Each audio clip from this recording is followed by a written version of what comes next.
عنترة. قصدي يعني كنت جبهة. في العنترة.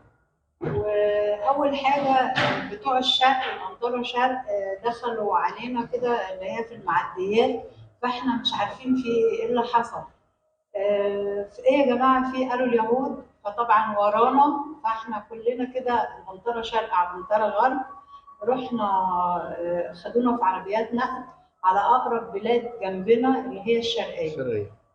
فطبعا المنظر ده عمره في حياته ما يروح من بالي.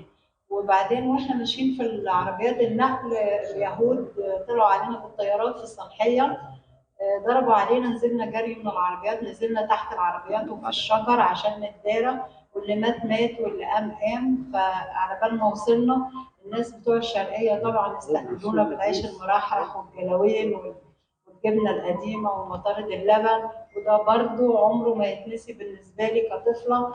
والمناظر دي قعدنا في البلاد في الهجره بدون اي حاجه في اي حاجه لحد ربنا ما كرمنا تاني واستعدنا حاجتنا تاني وابتدينا نشتغل تاني، ابويا وامي واخواتي وطبعا كل الناس، وكانوا بيحطونا اسر في مدارس او في بيوت وبيستقبلونا والكلام ده.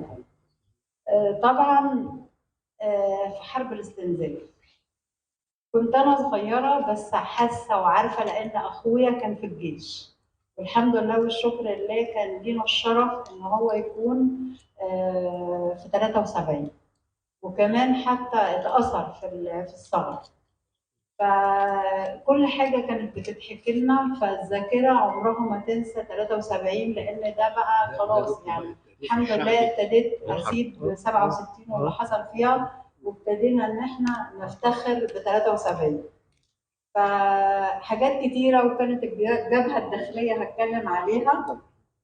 ان احنا طبعا كنا افتكر ان احنا كنا بنقف على الجمعيه نشتري بالفرخه الخضار، كل حاجه ما كانش ميسر بالنسبه لنا، وكنا راضيين، وحاجه في منتهى الجمال ان احنا ما بناكلش ما بنعملش بكل حاجه كانت مقتصده عشان نوديها للجيش، وكنا فرحانين جدا.